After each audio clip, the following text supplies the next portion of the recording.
Friends, CMA CS संगीत Saurabh this side.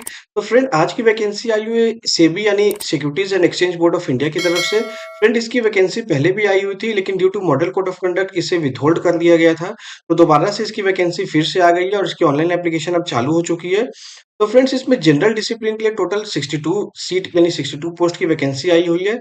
और जहां तक इसमें एजुकेशन क्वालिफिकेशन का सवाल है तो इन्होंने बता रखा है कि अगर मास्टर डिग्री कर रखा है या फिर post graduate diploma minimum 2 year का अगर आपने किसी भी डिसिप्लिन में अगर आपने कर रखा है, या फिर अगर बैचलर डिग्री इन लॉ यानी अगर आपने एलएलबी अगर कर रखा है, या फिर बैचलर डिग्री इन इंजीनियरिंग यानी आपने अगर बीई अगर कर रखा है, या फिर अगर आप चार्टर्ड अकाउंटेंट हो, या फिर आप चार्टर्ड फाइनेंशियल एनालिस्ट हो, या फिर आप कंपनी सेक्रेटरी हो, या फिर CMA qualified cost and management accountant हो, in that case you are eligible to apply under general discipline.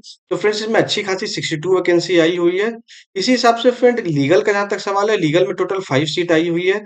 Information technology में 24 सीट आई हुई है। इंजीनियरिंग इलेक्ट्रिकल इंजीनियरिंग में टोटल 2 सीट आई हुई है।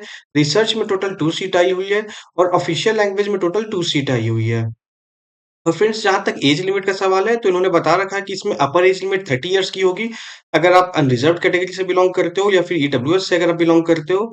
और अगर ओबीसी अगर नॉन क्रीमी से अगर आप बिलोंग करते हो, in that case your upper age limit will be 33 years. अगर आप एसटी एससी से बिलोंग करते हो तो your upper age limit will be 35 years. और अगर आप पीडब्ल्यूडी से बिलोंग करते हो, in that case your upper age limit will be 40 years. और जहां तक मोड ऑफ सिलेक्शन का सवाल है फ्रेंड्स, तो इन्होंने बता रखा है मोड ऑफ सिलेक्शन जो होगा आपकी 3 फेज में होगी। यानी फेज 1 एग्जामिनेशन होगी, फेज 2 एग्जामिनेशन होगी और उसके बाद आपकी इंटरव्यू होगी। तो जहां तक फेज 1 एग्जामिनेशन का सवाल है, इन्होंने बता रखा है कि फेज 1 एग्जामिनेशन में आपकी 2 पेपर होगी। जो फेज 1 एग्जामिनेशन में जो क्वालिफाई करेंगे उन्हें फिर फेज 2 में उन्हें कॉल अप किया जाएगा।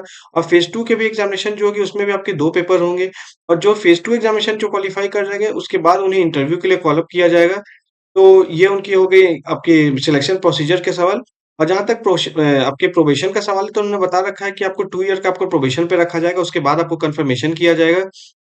और जहाँ तक पे एंड बेनिफिट्स का सवाल है तो उन्होंने बता रखा है कि आपकी जब सिलेक्शन जो होगी तो आपकी जो फर्स्ट बेसिक जो होगी that will be rupees 44,500, followed by annual increment of rupees 2,500।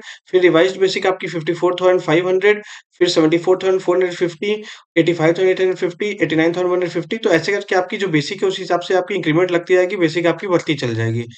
Friends अगर देखा जाए, अगर आपकी ग्रॉस एमोलमेंट्स अभी करंटली अगर देखा जाए, तो अगर सेबी के अगर आप क्वार्टर अगर आप नहीं लेते हो, आपको एचआरए अगर मिलता है, इन दैट केस आपके जो सैलरी जो आपकी होगी gross salary somewhere around rupees 1,49,500, यानी लगभग लगभग 1.5 लाख रुपए आसपास आपकी स्टार्टिंग सैलरी होगी, जो कि एक बहुत अच्छी सैलरी मानी जाएगी।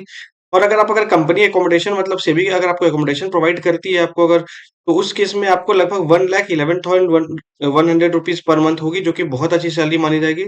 फ्रेंड्स खास करके अगर आपकी मेट्रो सिटी पर्टिकुलरली मुंबई जैसे जगह पे अगर आपकी अगर पोस्टिंग होती है, तो वहां पे सबसे ज्यादा अगर किसी चीज का कॉस्ट अगर बैठता है तो वो आपके हाउस रेंट वगैरह का बैठता है। तो मुंबई जैसे जगह पे अगर आपको अगर क्वार्टर अगर मिल जाती है, उसके बाद अगर आपको अप्रॉक्स 1,11,100 पेमेंट किया जा रहा है बीइंग अ गवर्नमेंट सर्वेंट, तो ये काफी अच्छी सैलरी है आपकी मानी जाएगी। और जहां तक एग्जामिनेशन सेंटर का सवाल है तो उन्होंने एग्जामिनेशन सेंटर बता रखा है कि जो भी मेजर सिटीज इंडिया में है, उन सारे मेजर सिटीज में इनके एग्जामिनेशन सेंटर इनकी होगी जहाँ पे एग्जामिनेशन कंडक्ट कराई जाएगी। और जहां तक एप्लीकेशन फी का सवाल है, तो अगर आप अनरिजर्व कैटेगरी से बिलोंग करते हो, या फिर ईडब्ल्यूएस से बिलोंग करते हो, या फिर ओबीसी से बिलोंग करते हो, in that case application fee will be rupees 1,000 plus 18% GST, यानी 1,180 रुपीज आपकी जो है वो जीएसटी आपकी टोटल एप्लीकेशन फी हो जाएगी। और अगर एसटी से बिलोंग करते हो, एससी से बिलोंग करते हो, या फिर पीडब्ल्यूडी से बिलोंग करते हो, तो इसमें आपको केवल इंटीमेशन चार्ज यानी रुपीज 100 आपको देना पड़ेगा।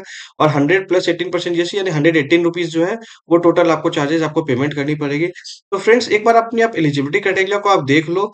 एक बहुत अच्छी वैकेंसी है, सेबी की वैकेंसी ऐसी है फ्रेंड्स, जो कि एक अगर आप चार्टर्ड अकाउंटेंट हो, कॉस्ट अकाउंटेंट हो, या फिर कंपनी सेक्रेटरी हो, या फिर आपने एमबीए इन फाइनेंस कर रखा है, या फिर आपने बैचलर इंजीनियरिंग कर रखा है, एलएलबी कर रखा है, तो आपने जो कुछ भी कर रखा है तो ये आपकी सबसे अच्छी आपकी वैकेंसी आपकी मानी जाती है, क्योंकि इसमें जो आपको प्रिविलेज वगैरह मिलती है, जो बेनिफिट्स वगैरह मिलती है, या फिर जो पावर आपके हाथ में रहते हैं, वो सारे कुछ बहुत ही बेस्ट रहते हैं। तो ये अपने सबसे बेस्ट गवर्नमेंट जॉब में से एक माना जाता है सेबी में, अगर आपकी एम्प्लॉयमेंट अगर होती है। तो फ्रेंड्स एक बार आप अपनी एलिजिबिलिटी क्राइटेरिया को आप देख लो। अगर आप एलिजिबल हो इसमें अप्लाई करने को, तो definitely you should apply for it. Friends, this is all government job updates as of now. Very soon I'll come up with updates on another government job vacancies. Till then, take care and subscribe our channel. Thank you.